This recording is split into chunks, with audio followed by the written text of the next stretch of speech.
오늘 뭐 좋은 일 있으십니까? 얼굴이 활짝 웃으시는 모습이 참 보기 좋습니다. 늘 주 안에 있을 때 기쁨이 가득하시지요? 시편 126편 3절에 시편 기자는 이렇게 고백하고 또 선포합니다. 여호와께서 우리를 위하여 큰 일을 행하셨사오니 우리는 기쁘도다. 아멘. 주님께서 우리를 위해 큰 일을 행하셨습니다.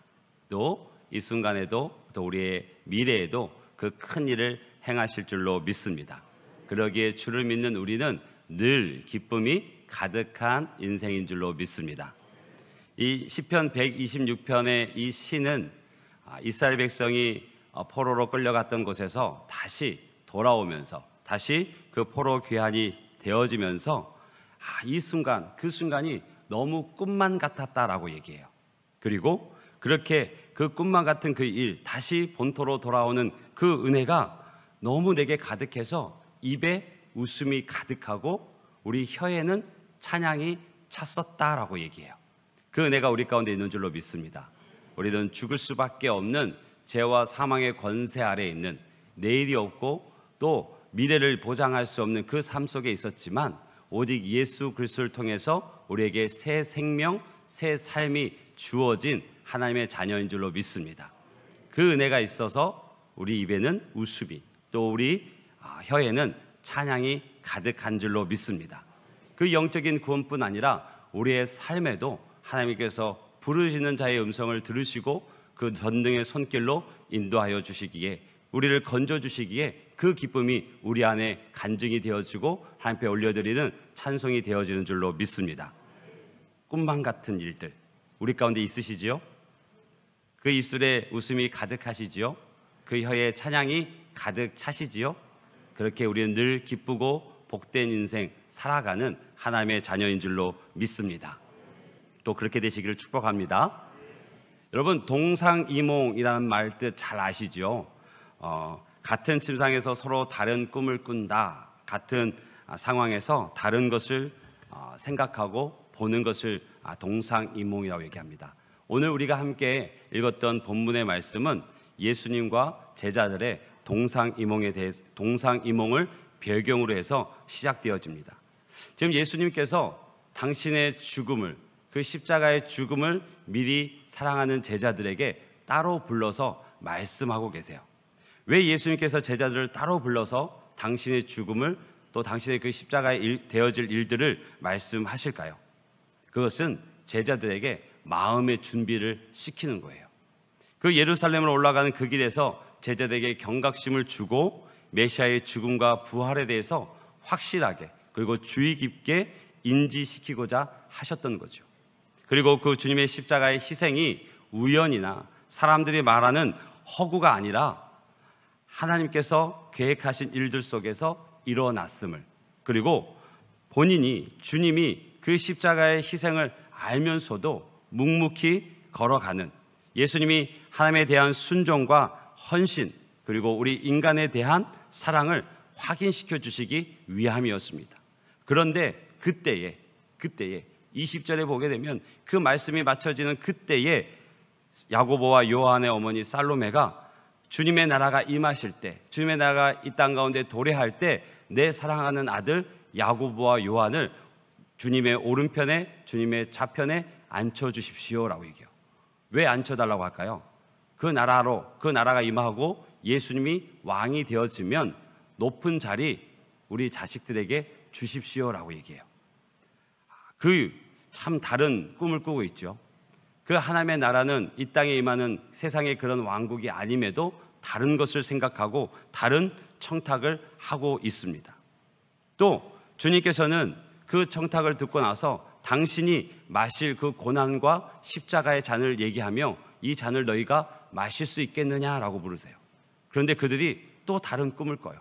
그 잔을 축복과 번영의 잔으로 생각하고 왜 제가 못 마시겠습니까? 마실 수 있습니다 라고 얘기를 합니다. 참 속이 답답합니다. 영적인 무지 속에서 그들은 전혀 다른 꿈을 꾸고 있고 주님과 전혀 다른 생각에 사로잡혀 있습니다. 그런데 더 가슴을 치게 만드는 것은 야고보와 요한만 그런 것이 아니었어요. 그 얘기를 들은 다른 10명의 제자들도 동일하게 그 마음이 있었던 것 같아요. 그 얘기를 듣고서 화를 냅니다. 분노합니다. 격하게 분노해요. 그런 제자들의 모습을 본 예수님의 마음은 어땠을까? 저라면 엄청 실망했을 것 같아요. 배신감도 들고 또 서운함도 있고 또 그동안 그 제자들을 세우기 위해서 수고하고 애쓴 모든 것들이 물거품이 되어진 것 같은 낙심도 되어졌을 것 같아요. 그래서 그 제자들을 보면서 정말 화가 머리끝까지 치올라서 이렇게 한 대 확 쥐어받고 싶었을 것 같아요. 저라면. 그런데 예수님은요, 그런 제자들을 내치지 않으셨습니다. 그들이 변화될 것을 기대하셨고 끝까지 믿어주셨습니다. 그래서 예수님은 그런 제자들을 곁에다 불러놓고 이렇게 말씀하세요.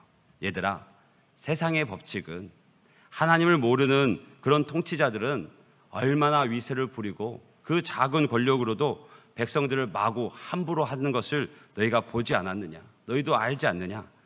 그런데 너희는 절대 그래서는 안 된다.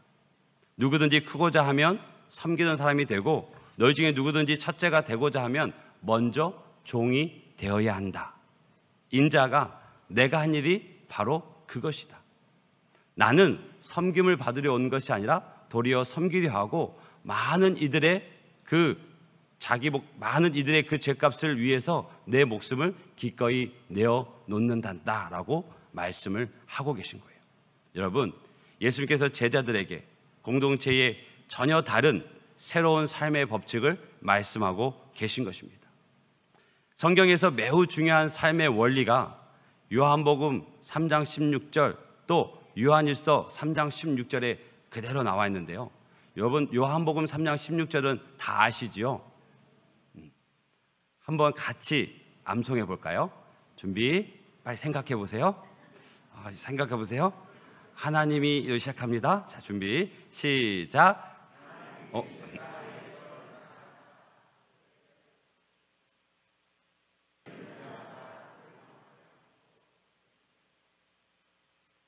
아멘. 우리 방송실이 참 친절해요. 자, 이 요한복음 3장 16절은 하나님이 우리를 얼마나 사랑하시는지를 그 사랑 이야기를 담고 있는 것이 요한복음 3장 16절이에요. 근데 요한일서 3장 16절은요, 그 사랑을 받은 우리가 어떻게 해야 하는지를 말씀하고 계세요. 제가 읽어드릴게요. 그가 우리를 위하여 목숨을 버리셨으니 우리가 이로써 사랑을 알고 우리도 형제들을 위하여 목숨을 버리는 것이 마땅하니라. 아멘. 아멘이시죠? 요한일서 3장 16절, 요한복음 3장 16절만큼 중요합니다. 마치 이 두 말씀이 동전의 양면과 같이 중요해요.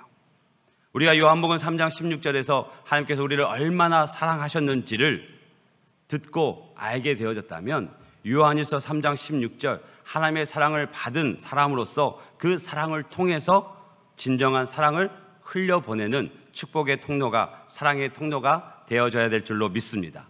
서로 사랑하는 것이 마땅하다라고 말씀하고 있어요. 그런데 간혹 요한복음 3장 16절만 있고 요한일서 3장 16절이 없는 공동체, 하나님의 관계는 있는 듯 하지만 공동체의 아름다움은 없는 공동체가 있기도 합니다. 서로를 위해서 희생하지 않고 다른 사람을 위해서 자기의 것을 주지 않는 그런 공동체도 있습니다. 여러분, 생각해 보세요. 눈에 보이지 않는 하나님을 사랑하는 사람이 눈에 보이는 형제를 사랑하지 않는다? 함께 주를 따라 공동체 속에서 섬김과 봉사가 나타나지 않는다? 좀 이상하지요. 아마 눈에 보이지 않는 하나님을 사랑하는 이는 눈에 보이는 이를 더 사랑할 줄로 믿습니다. 요한복음 3장 16절을 믿고 외우지만 요한일서 3장 16절을 삶에 적용하고 있지 않다면 요한복음 3장 16절을 믿는 것도 제 확인이 필요할지 모르겠습니다. 하나님 사랑과 형제 사랑은 결코 분리될 수 없기 때문에 그렇습니다. 그리스도인은 세상과 다른 하나님을 믿지 않는 이들과는 다른 예수님이 가르치시고 직접 본을 보이신 새로운 삶의 법칙을 따라 살아가는 사람들입니다. 세상은요, 자기 유익을 따라서, 자기 욕심을 따라서, 자기 마음대로 마구 임의로 자기의 가진 권세를 사용합니다. 마치 피라미드 같이 생겼어요. 수많은 이들, 맨 밑에 사람들은 무조건 순종해야 하고, 맨 꼭대기에 있는 권세가들은 그 힘을 독점하고 모든 것을 지시하는 것 같습니다. 달리 말하면 갑과 을로 구성된 연쇄고리가 이 피라미드를 채우고 있어요. 그래서 소위 갑질을 당한 사람은 또 자신에게 을이 되어지는 그에게 또 갑질을 향합니다. 그것이 계속 반복되어져요. 이런 구조 속에서는 공동체의 아래에 있는 대부분의 대다수의 약자들은 을의 을이 되어져서 많은 고통을 감내할 수밖에 없습니다. 그런데 예수님은 26절에 너희 중에는 그렇지 않아야 한다. 그러나 너희끼리는 그렇게 해서는 안 된다라고 분명하게 말씀하십니다. 여기서 너희는 하나님의 공동체를 말합니다. 하나님의 공동체에서는 그렇게 될 수 없고 그렇게 되어서는 안 된다라고 말씀을 하고 계신 거예요. 그리고 나서 오히려 예수님은 거꾸로 가라고, 거꾸로 되어야 된다고, 맨 꼭대기에 올라가고 싶은 사람이 섬기는 사람이 되어야 되고, 으뜸이 되고자 하는 사람은 낮아져서 종이 되어야 한다고 말하고 있습니다. 역 피라미드 구조가 되어야 된다는 거죠. 그런데 또 예수님은 거기서 멈추지 않으시고 마지막 28절에서는 인자가 온 것은 섬김을 받으려 함이 아니요 도리어 섬기려 하고 자기 목숨을 많은 사람의 대속물로 주려 함이다라고 말씀하고 계셔요. 하나님의 공동체에서 제일 많이 또 제일 오래 섬기시는 이가 누구십니까? 바로 예수님이십니다. 예수님은 우리를 위해서 생명을 주기까지 섬겨주셨습니다. 그러므로 그 바로 밑에 있는 최고의 리더들은 죽기 직전까지 사람들을 섬겨야 하고, 리더 그룹에 있는 사람들은 혼신의 힘을 다해서 사람들을 섬겨야 되는 줄로 믿습니다. 하나님의 공동체는 세상의 피라미드가 아니라 거꾸로 된 나라입니다. 거꾸로 가는 교회가 되어야 할 줄로 믿습니다. 여러분, 질문 하나 드릴게요. 하나님께서 주신 교회의 직분은 무엇이라고 생각하십니까? 각자가 생각을 가지고 계시겠지만 그 교회의 직분은 계급이 아닙니다. 또 그 교회에 허락받은 그 직분은 훈장도 아닙니다. 교회의 직분은 순교의 순서입니다. 교회의 직분은 봉사의 순서입니다. 순교의 자리가 있다면 그 자리는 당연히 앞에 서 있는 목사가 먼저 가야 할 것이고, 그 뒤를 장로님들이 따를 것이고, 그 뒤를 권사님과 집사님들이 따라야 될 줄로 믿습니다. 그리고 봉사의 순서도, 섬김의 순서도 마찬가지입니다. 사도 바울은 골로새서 1장 24절 25절에 이같이 우리에게 말하고 있습니다. 나는 이제 너희를 위하여 받는 괴로움을 기뻐하고 그리스도의 남은 고난을 그의 몸된 교회를 위하여 내 육체에 채우노라. 내가 교회의 일꾼 된 것은 하나님이 너희를 위하여 내게 주신 직분을 따라 하나님의 말씀을 이루려 함이니라. 아멘. 직분은 순교의 순서입니다. 직분은 섬긴 봉사의 순서입니다. 죽어야 할 자리가 있다면 그 자리를 찾아가는 것이 저와 장로님과 직분자들입니다. 또 봉사할 것이 있다면 찾아가는 것이 바로 직분자들입니다. 교회의 리더가 되기를 사모하는 것 참 아름다운 일입니다. 또 모두가 사모해야 됩니다. 그러나 더 많이 희생하고 더 많은 섬기는 일임을 기억해야 될 것입니다. 하나님의 사랑을 깊이 체험하는 이들만 그리스도의 공동체에서 리더가 되려고 결단하게 되어집니다. 여러분, 우리 공동체의 최고 리더는 우리 자신의 생명을 내어주신 예수 그리스도입니다. 그분을 따라서 그 희생의 자리, 그 사명의 자리를 걸어가는 그들이 하나님의 일꾼된 이들인 줄로 믿습니다. 사도 바울이 지금 어디에 있을까요? 그 복음의 사역이 잘 되어져서 어느 큰 교회 담임을 하고 있고 많은 이들이 우러러보는 가운데 이 말을 했을까요? 전혀 그렇지 않습니다. 복음을 전하고 복음을 전하는데 감옥에까지 갇히게 되어집니다. 그 속에서 얘기하는 거예요. 너희를 위하여 받는 이 괴로움 나는 기쁘다. 그리스도의 남은 고난을 그의 몸된 교회를 위해서 내 육체에 채우노라. 여러분, 기독교는 어디 보기 좋은 고상한 사교 집단도 아니고요, 어떤 이 생각으로 사고로만 되어지는 종교가 아닙니다. 우리의 육체 가운데 그 그리스도의 남은 고난을 채우는 거예요. 그렇게 교회에 일꾼된 그가 무엇을 얘기하냐면 너희를 위하여 내게 주신 직분이라 그래요. 성도를 위해서 내게 주신 직분, 믿는 자들을 위해서 내게 주신 직분을 통해서 하나님의 말씀을 이룬다라고 얘기합니다.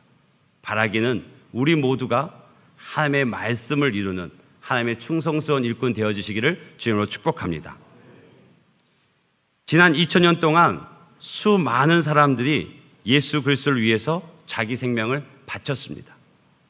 기독교만큼 순교자를 많이 낸 종교가 없어요. 역사를 보면 자기 신념, 이데올로기를 따라서 죽는 사람도 늘 있었습니다. 그런데 그렇게 신념이나 의지력이 강하지 않고 의식화되지도 않은 수많은 사람들이 자신이 섬기는, 자신이 믿는 주님을 위해서 그 죽음의 자리, 고난의 자리에 있었습니다. 왜 그랬을까요? 이유가 무엇일까요? 사랑을 받았기 때문에 그렇습니다. 하나님으로부터 엄청난 사랑을 받았고 그 사랑을 알기 때문에 그 고난의 자리에서, 그 순교의 자리에서 주님을 부인할 수 없는 거예요. 그런 주님이 우리 교회 공동체의 중심인 줄로 믿습니다. 그렇기에 우리의 리더들은 늘 주님을 따라서 섬기고 희생하는 일에 앞장서겠다고 결심한 이들인 줄로 믿습니다.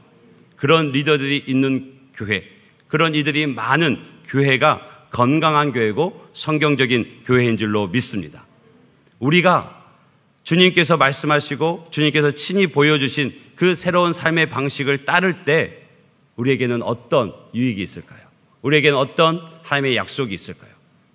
그것은 타인을 섬길 때 그것은 내 자신의 행복을 가져다 줍니다.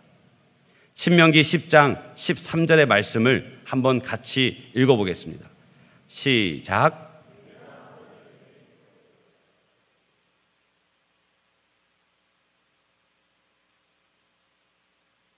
오늘 하나님의 명령과 규례를 지킬 것을 당부하고 지켜야 할 그것들을 나열하면서 가장 먼저 뭘 얘기하냐면 너의 행복을 위해서 내게 명하는 이라고 얘기합니다.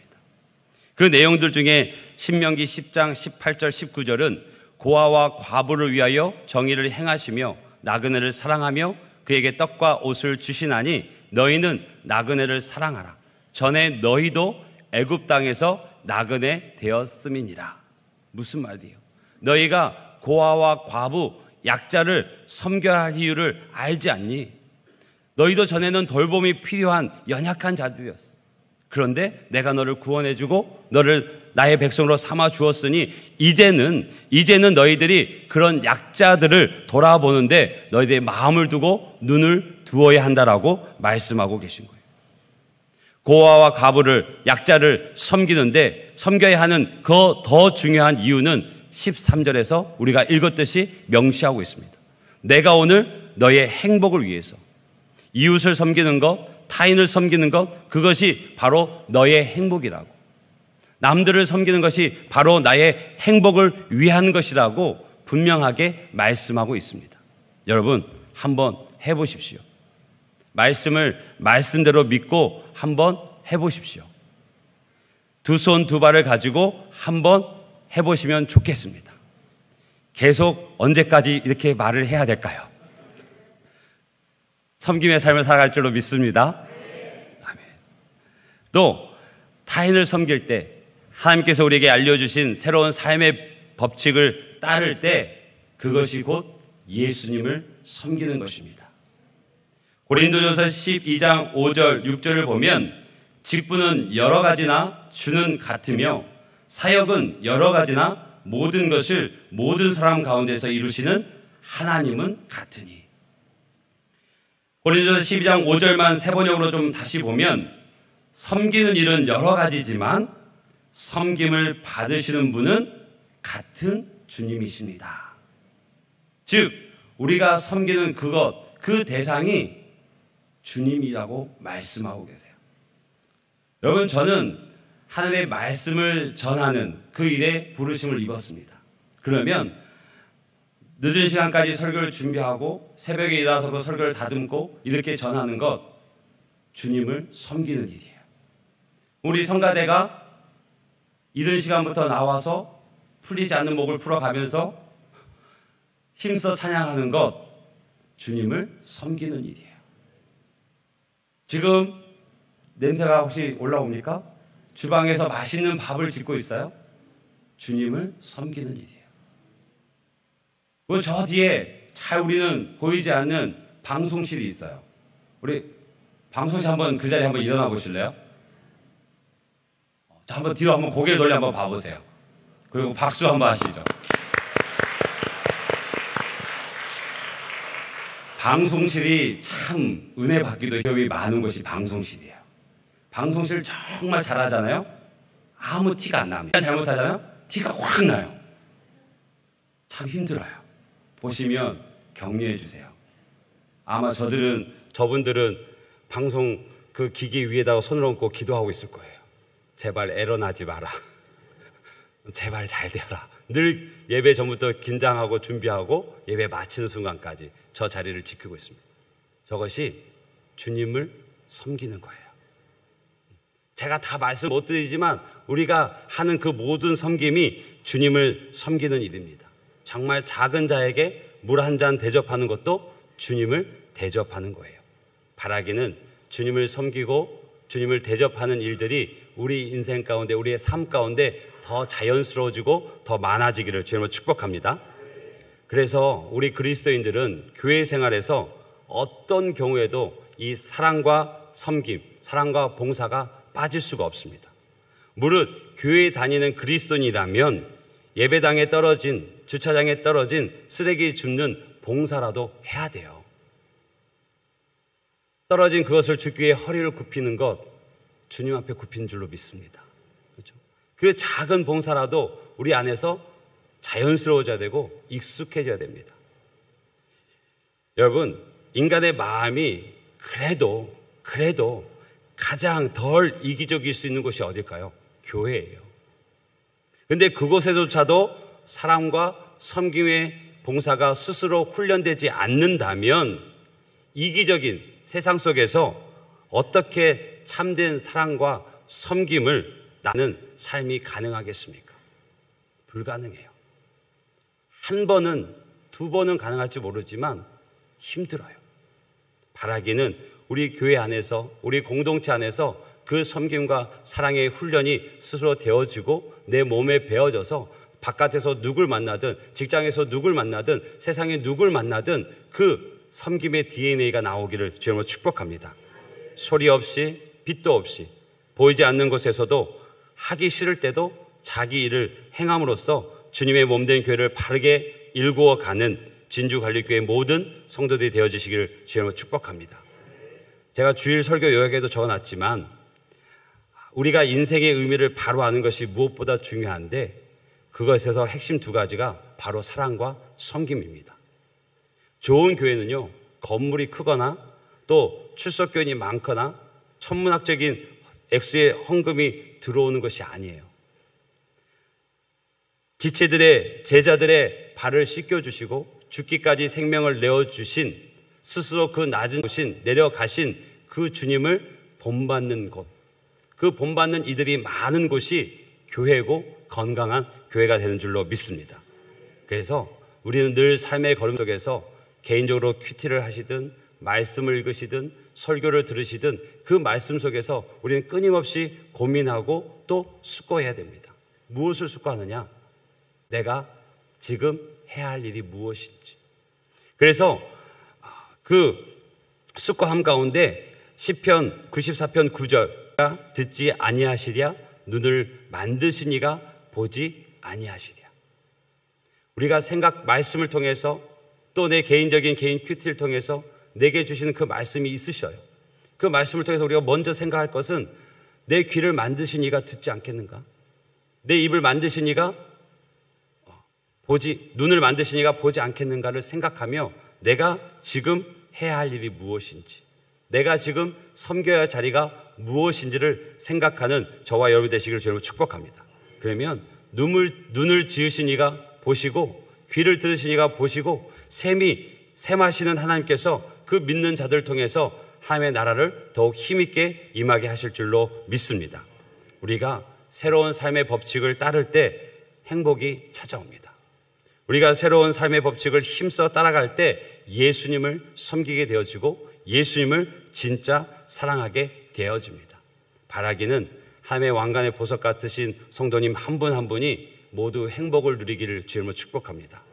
예수님을 진짜 사랑하는 인생 되시기를 주님으로 축복합니다.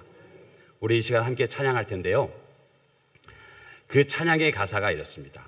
주님의 사랑에 대한 고백과 또 주님의 사랑에 대한 결심인데요, 정말 우리가 섬김이 주님을 사랑하는 것이고 또 주님을 진짜 사랑함 속에서 섬김이 나온다면 이 고백은 우리의 삶 가운데 결단이 되어지고 또 우리가 바라는 소원이 되어질 것 같습니다. 그 가사는 이래요. 다 표현 못해도 나 표현하리라. 다 고백 못해도 나 고백하리라. 다 알 수 없어도 다 알아가리라. 다 닮지 못해도 나 닮아가리라.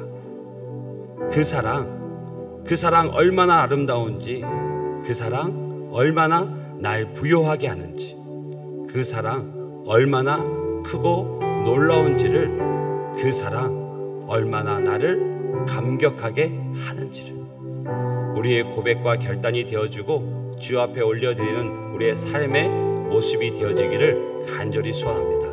우리 그 마음을 담아서 함께 찬양하겠습니다. 다 표현 못해도 나 표현하리라.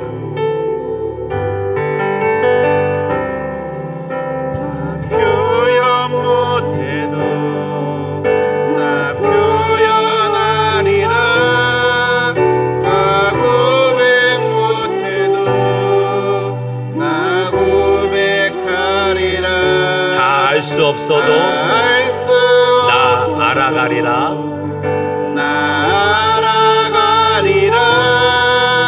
다 닮지 못해도 나 닮아가리라. 고백합니다. 다 표현 못해도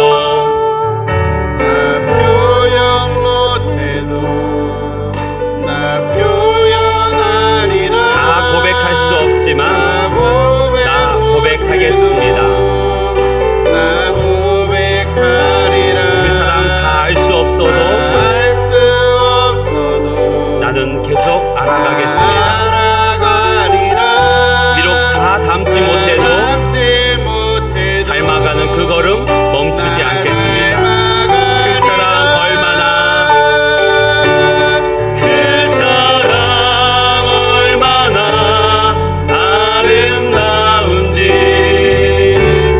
그 사랑 얼마나 날 부욕해 하는지, 그 사랑 얼마나 크고 놀라운지, 그 사랑 얼마나 나를 감격. 다시 한번 고백합니다. 다 표현